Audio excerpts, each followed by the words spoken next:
Hello दोस्तों, हमारी इस वीडियो को लाइक करें और अगर आप चैनल पे नए हैं तो हमारे चैनल को सब्सक्राइब करें ताकि आने वाली सभी नोटिफिकेशन आपको मिलती रहे सबसे पहले। तो चलिए शुरुआत करते हैं आज की इस वीडियो। पति से शर्म और प्रेमी से बेशर्म। सपना की शादी 18 साल की उम्र में ही हो गई थी। उसका पति विनोद उससे 12 साल बड़ा था। उसे इस बात का मलाल हमेशा से था। वो हम उम्र से शादी करना चाहती थी, ना कि अपने से इतनी बड़ी उम्र के लड़के से। इस शादी से वो खुश नहीं थी। पर सपना के पापा बहुत ही ज्यादा शराब पीते थे और इस कारण घर की आर्थिक स्थिति काफी खराब थी। सपना के पिताजी को विनोद का स्वभाव बहुत अच्छा लगता था, इसीलिए उन्होंने जबरदस्ती ही सपना की शादी विनोद से करा दी।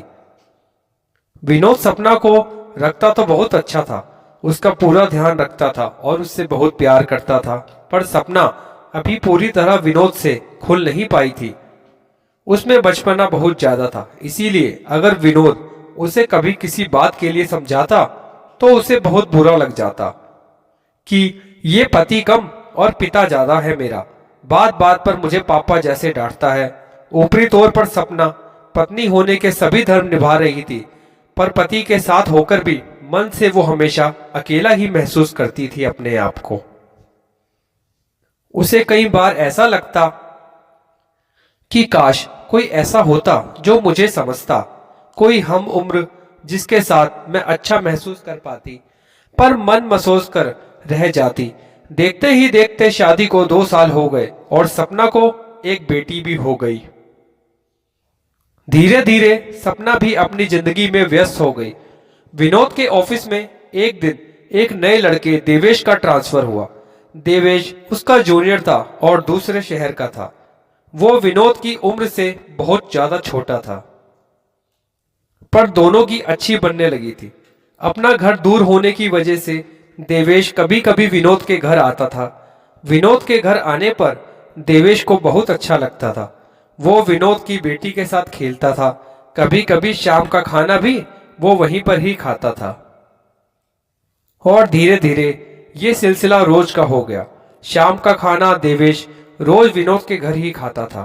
सपना भी देवेश के आने से बहुत खुश रहती थी, क्योंकि उन दोनों में दोस्ती काफी अच्छी हो गई थी और दोनों एक दूसरे से बहुत ज्यादा घुल मिल गए थे। सपना तो ये भी सोचने लगी थी कि काश मेरा पति भी ऐसा ही होता तो अच्छा होता। वो देवेश और विनोद की तुलना करने लगी और वहीं विनोद अपने दोस्त देवेश और अपनी पत्नी पर बहुत ज्यादा भरोसा करता था। इसीलिए उन दोनों के घुलने मिलने से भी विनोद को कोई भी आपत्ति नहीं हुई थी। अब तो देवेश छुट्टी वाले दिन भी पूरे पूरे दिन विनोद के घर पर ही रहता था। सपना को कुछ मार्केट के काम होते तो भी देवेश और सपना साथ में ही जाते थे। विनोद घर पर ही बच्ची के साथ रहता था, क्योंकि विनोद को छुट्टी वाले दिन घर पर रहकर अपनी बच्ची के साथ खेलना और आराम करना ही ज्यादा पसंद था। और सपना को ऐसे में अगर मार्केट जाना पड़ता तो विनोद को बहुत गुस्सा आता था। लेकिन अब देवेश के होने से उसे ये लगता था कि चलो मेरी टेंशन तो खत्म हो गई, अब देवेश ही सपना के साथ मार्केट के सारे काम निपटा देता है। लेकिन उसे क्या पता था कि टेंशन कम नहीं हुई बल्कि बहुत ही ज्यादा बढ़ चुकी है। अब एक ऐसा तूफान आ चुका है जिसकी उसे भनक तक नहीं है। देवेश सपना की दोस्ती बहुत आगे बढ़ चुकी थी।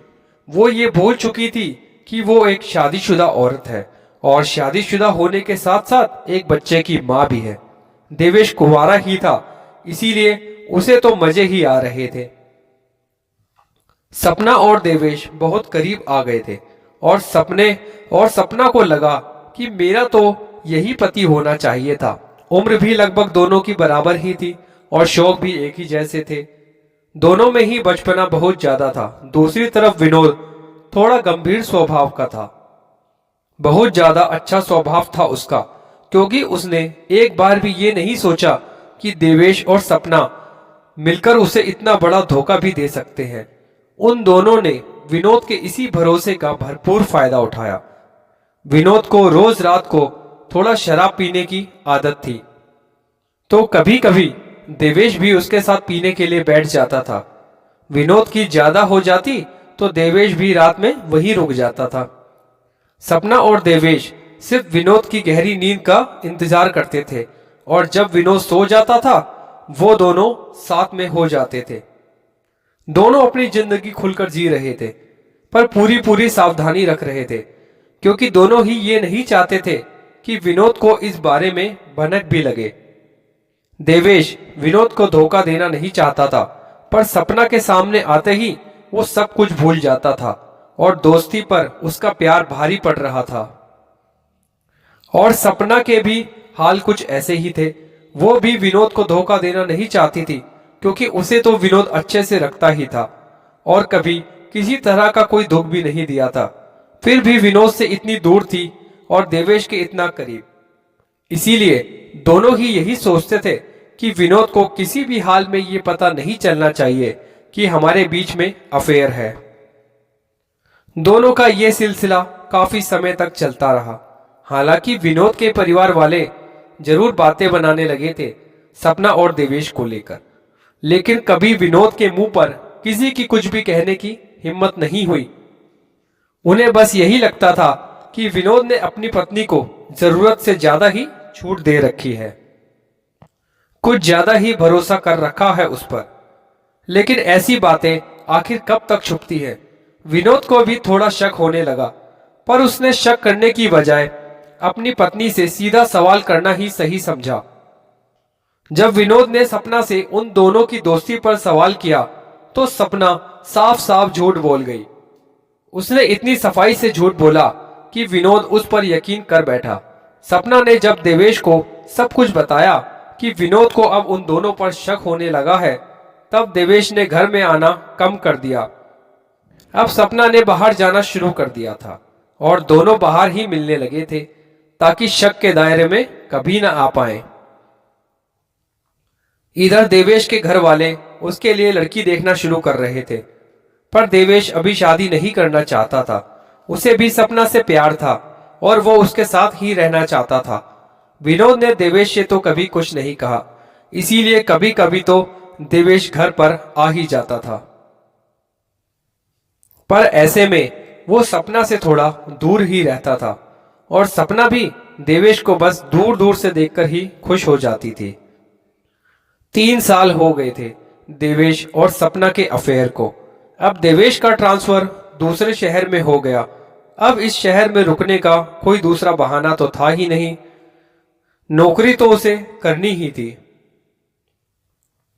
इसीलिए दूसरे शहर जाना ही था। सपना तो ये सोच सोच कर ही पागल हुए जा रही थी कि वो देवेश के बिना अब कैसे रहेगी। अब वो दोनों एक दूसरे से कैसे मिलेंगे, लेकिन सपना की मजबूरी थी कि वो खुलकर दुखी भी नहीं हो सकती थी, वरना विनोद को शक हो जाता।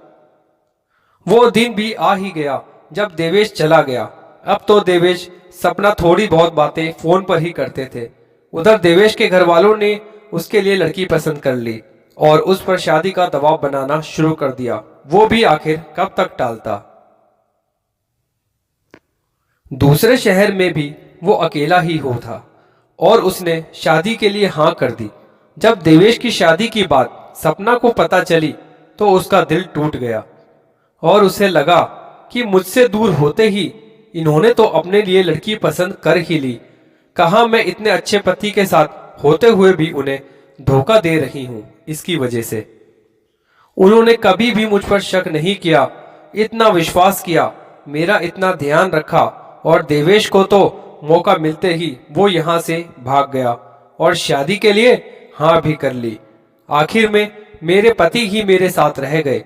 जितना प्यार, भरोसा और विश्वास आंख बंद करके विनोद ने सपना पर किया था, उसके तो वो काबिल भी नहीं थी, क्योंकि उसने तो कभी दिल से विनोद से प्यार किया ही नहीं था और हमेशा अपना सुख बाहर ही ढूंढती रहती थी।